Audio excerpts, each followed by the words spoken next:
going on, YouTube? This is North Carolina Outdoors, bringing you another gun review. I'm going to be reviewing my Bergara HMR 14 and 6.5 Creedmoor. I'm going to start off with a few specs and try not to say so much in my videos. I've got to stop that. This gun weighs in at 9.15 pounds. Bare gun, that's without a scope, and that's without that muzzle brake on the front. Without the sling, just bare gun, and without magazine, and without the rail. Overall length is about 41 inches, 41 and a half. Comes with a 22-inch barrel, 5/8 by 24-inch thread pitch. So if you wanted to run a suppressor, or you had a suppressor, or was going to buy a suppressor, or a muzzle brake, that's what you would need to know. You would need to know that thread pitch, and it's 5/8 by 24 TPI. This gun could be considered an entry level if you wanted to get into precision rifle shooting. As you can see in the back, it's got spacers back there for adjustable length of pull. I've got mine set correctly, and it's got a cheek piece that you can raise up and down, which is pretty solid. It stays in the position that you set it in. I was a little worried about that at first with that little turn screw up there, but it stays there. That's where I've got mine set up at, and it's been that way from day one since I've sighted in this gun here. I'm currently shooting Hornady ELDX 143 grain. I was shooting the 140 grain target ammo. I switched to the 143 grain, 3 grains for a little bit more weight, a little bit more BC for hunting deer, which I know with the target ammo, people say you shouldn't hunt with the target ammo, but with that target ammo that Hornady has, the 140 grain, you're more than capable of hunting with that also. But I wanted a little bit more BC, so that's why I went to the 143s. What else can I tell you about this gun? This is going to be a short review. I'm not going to take up all your time. On the front of the gun there, let me zoom in on that there. On the front of the rifle, I've got a Fat Bastard muzzle brake. It might be a little bit overkill, somebody might think, but that's what I wanted. Recoil 6.5 hardly has any recoil, and by me putting on that muzzle brake there, I can very easily, with a lot more verification, spot my rounds, the impact of my rounds. Either way, there's no recoil with this gun. 6.5, either with the muzzle brake or without a muzzle brake. But I got the muzzle brake just for that additional accuracy, and that muzzle brake does give me a little bit more extension to my barrel. So that has improved my accuracy, I can tell. Before I was just shooting it with the protective thread cap up there. But I've got the, like I said, the Fat Bastard muzzle brake up there. And I'm also going to be running my Omega 300 30 cal can once I get it. Hopefully by the end of the, I'm hoping I'll have it by the end of this, before deer season ends, by December, between October, December time frame. I hope that's when I will have it then. I would love to have it at the beginning of the gun season, if I get that lucky, because this is going to be my primary rifle here. This, I was going to use my 300 Remington long range, but I think I'm going to go ahead and retire that gun because I'm in North Carolina. There's nothing here that I need that caliber big enough for, besides a bear, but I can kill a bear at 6.5. I can kill a bear at 270, so I don't need a 300. So that's going to stay in my my gun room. I'm going to retire that gun, probably take the scope off, maybe sell it. I'm not sure yet. But getting back to the B14, all right. Again, this is made by Bergara. They are an Italian gun company, but they're imported to the U.S. through, if I'm not mistaken, Beretta. So I might have to look that up. If I'm wrong, somebody please correct me down below. But they make excellent guns. This gun, from day one, like I said, I have not had any problems at all with this gun. I'm shooting well under a 1/2 inch MOA at 100 yards with this setup here, and that's with that muzzle brake put on with the Fat Bastard. So I just got a basic sling up there, which I'm only going to use. I'll probably never use a sling actually. Maybe just besides carrying it from my truck to my setup at the gun range or out back here. Other than that, that's about it. Because I'm not going to be walking around with this gun when I'm hunting, not unless I see a really huge buck with a nice rack that I really want to get closer to if it's out of my range or my comfort zone for shooting. I'm more of a, for shooting an animal such as a deer, my comfort range is between 4 and probably 550, something like that. That's my comfort range, which I know I can shoot a lot farther with this gun in the accuracy because I've done it at the range not too far from here, 600 yards. But that's just my comfort zone because shooting at an animal 500 yards, by the time I squeeze that trigger, the only thing that animal has to do is just turn slightly left or right within that time, which they have enough time to do that, or take that extra step, and it might take me a little bit longer to find an animal than it would have been if I would have gotten in 200-300 yard range and took that shot. But anyway, getting back to the gun here.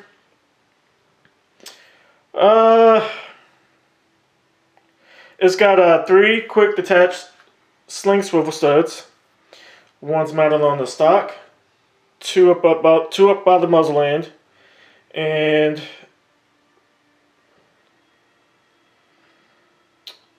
yeah, so you've got multiple sling attachment points where you can on this rifle here on both sides. Tripod is just a basic. The tripod I've got up there, or the bipod I've got up there, is basic hairs. Nothing special. I've had that for a couple years now, and I put it up there. It does have an aluminum frame inside, aluminum skeleton I should call it, built inside the stock of this gun here, so you don't have to worry about the skeleton frame coming loose or coming out of the gun or working its way out of the gun. It's got aluminum pillars also. So, like I said, it's an aluminum skeleton embedded inside the stock of the rifle. So, it's rigid, it's not going anywhere.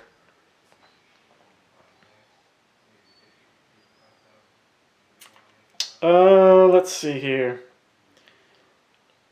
It's the same, almost the same thickness from the back of the gun all the way to the front. So what I mean, if you look at the gun from the back, it doesn't really have a taper or as much as a taper going towards the front, but it does have that nice flat bottom there if you wanted to sit on it. If you were getting into PRS and you had to shoot up a barricade or something like that, you've got that nice kind of flat palm grip underneath there. So that kind of works out if you're shooting off of. I think that helps too if you're shooting off of a limb or your backpack or the back of a. You might use the rack of your ATV to set up on to take a shot at a deer or antelope or elk, whatever you might be hunting. You know. Overall, I will say this gun is worth the money. I'm trying to remember how much I paid. It wasn't a lot for this gun. It was under a grand. I know. I think it was like 9 or some change. I might have gotten it for maybe a hair over 9, $8.59. I got a good deal on the gun, and the gun's brand new. Again, I'm lefty, but this is a right-handed gun. It's hard for me to find a lot of guns that I like left-handed unless I order it, and then it takes forever for the gun to get here, just like a bow. So the majority of the guns I've been shooting all my life have been right-handed guns. Luckily, my Tika is left-handed. When I went to the gun shop, they actually had a left-handed gun, Tika T3, for a lefty. So I bought that in 30-06. But all my other guns have been right-handed guns, minus my ARs. So this is going to be my primary hunting setup here. And my backup is going to be my other 6.5, which is my Savage MSR 10 long range. That's going to be my backup. So I think if it came down to doing spot and stalk, as much as I would hate to do it, I think I would do it with my MSR, which is, it's a couple pounds heavier than this right here. But I'm getting the same accuracy, at least out to 600 yards. 1,000 yards, I don't know. I'm willing to put money that this gun is definitely going to outshoot that MSR 10 1,000 yard range. I mean, it's a boat gun. It's designed. This gun's designed for that.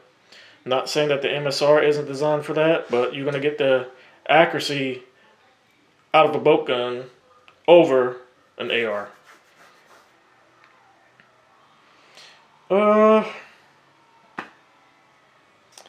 The HMR 14, the receiver, it'll accept a 700 Remington short action rails and scope basis.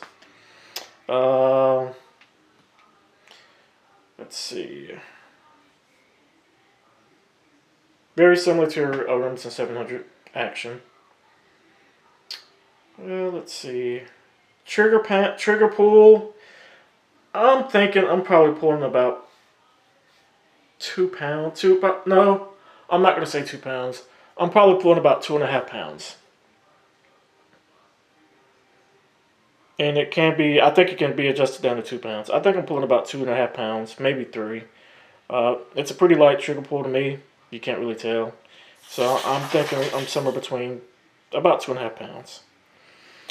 When I chronoed this with my 6.5 with 140 grain, it was coming in at 27.85 consistently out of a 5-round shot group. So it was easy to develop my dope off that. So now, like I said, I'm moving up to the 143s. I haven't shot those yet. So I'm going to have to get that, hook up my magneto speed, get my velocity. Of course, and then I'm going to get my velocity first. Sight it in, and I develop my dope and check my dope at different ranges to make sure that my accuracy, my speed that I'm getting through my Kestrel is correct. So I know, for example, I'm going to zero dead on 100. And out of my 5-shot spread, I'm going to take the average of what they give me, and I'm going to go out to 300 yards. And I'm going to shoot a 3-round group. And then I'm going to go to 500 yards and shoot a 3-round group. So I know if it tells me to dial up, and I shoot in mils, so if it tells me to dial up 1.8 for 300 yards, let's say, and I'm 2 inches low, then I know I need to speed up my average of what I got out of that 5-shot spread with my magneto speed. So if I came in at 27.87, let's say, for 143 grain Hornady ELDX, and I'm shooting 3 inches low, which I'm also using the, I think it's made by G5 Ballistics. I'm using their ballistics chart. So I know if I'm shooting 3 inches low and my speed is set at 20, well, I'm using 27.87, then I know I need to speed up. So then I'm going to move out to 500 yards. But I'm not going to make any adjustments yet. I'm going to move out to 500 yards and shoot a 3-round shot group. And let's say on 2 inches or 3 inches high, let's say. So what I'm going to do, I'm going to take the 300, I'm going to take that center shot, the average out of the 3, that center shot, measure the distance from center, and I'm going to write that down. And I'm going to do the same thing with 500, measure the distance from center. I'm going to go back to the G5 ballistic program. I'm going to input that, and then that is going to give me my actual speed, correct speed. So when I get that correct speed, I'm not doing a custom turret or anything. Then I can do that while I'm at the range and put that in, which I have my phone with me. So once I input that in, then I can go back and verify right there at the bench. Okay, I made the corrections. It gave me the correct speed. I'll take that speed and put it back in my Kestrel. I'll use my Bushnell 1 mile arc, which is Bluetooth to my Kestrel. I'll laze that 300 target again, and then give me the dial. It'll give me my dope. It might give me 1.9, maybe. Instead of last time I was saying 1.7 as an example, it might give me 1.5, 1.4. And so that's putting me, let's say, Cinemaster 300. I got the 500. Let's say my dope is 4.7 or 4.8 originally, and I was 3 inches high. So it might give me 4.4. Shoot that string, that 3-round shot group, and I should be in the money. So I don't like to use scopes with the BDC. There's nothing, I don't have nothing against them. I just prefer not to use them because you can't get that dead accuracy, you know, that you can with a mill scope that you're not using the holdovers. Like with those scopes, for example, for that scope to be accurate, your speed, the bullet of your speed has to match what that scope's made for to get the most amount of accuracy out of it. And I just don't like playing that guessing game there. So it might be one circle might be at 383 yards. I mean, you know, the animal you're looking at might be at 315 yards. You know, your bubble before that might be 270. So you got to kind of play that guessing game. That's why I like to be able to laze, get a range, get my dope, look at my kestrel, dial to that, and send it. That's the easiest and quickest way for me. So, anyway, just want to give you a quick overview of my Bergara HMR 14. Again, it's in 6.5 Creedmoor. Some of the things that I've added up there, just a few besides the sling. I've got my again, muzzle brake, which is a fat bastard up there. I've got an Athlon Aries. I think this is the BTR or the ETR scope up there with a bubble level attached to it up front. And I've heard a lot of people. I've read a lot of reviews.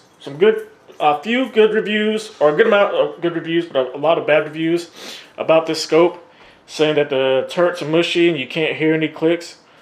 Well, I guess they fixed them, because I can hear some clicks on mine. They're nowhere as audible as my Vortex scopes, but you can hear them, you can feel them, and it doesn't have a zero stop. So I do like that. And for the price I paid for this scope here, the clarity is excellent for the amount that I paid for the scope here. I was surprised. That was my first time I took a gamble and ordered this scope online before even looking through it, and I was not disappointed one bit. So far, it has held up. It has held zero. I've taken it off and put it back on 3 times, and my zero has held up when I was shooting the 140s. I don't have a lot of rounds to this gun here. I've got maybe 80 rounds through it, maybe. Haven't shot it that much. Maybe 80 rounds. So, like I said, I don't like to shoot a lot of 6.5. Besides the cost of the ammo and the barrel life, 6.5, shooting a lot of 6.5 can wear down a barrel quick. Especially when you start getting around that 1,000 round mark. You know, it's time to start thinking about another barrel. Not saying that I can't get more than 1,000 rounds, or you can't get more than 1,000 rounds through a barrel using 6.5. I'm just saying, when you start getting around that 1,000 round mark, you're probably going to start seeing a loss of some consistency, and that's letting you know, hey, barrel life is wearing down pretty good.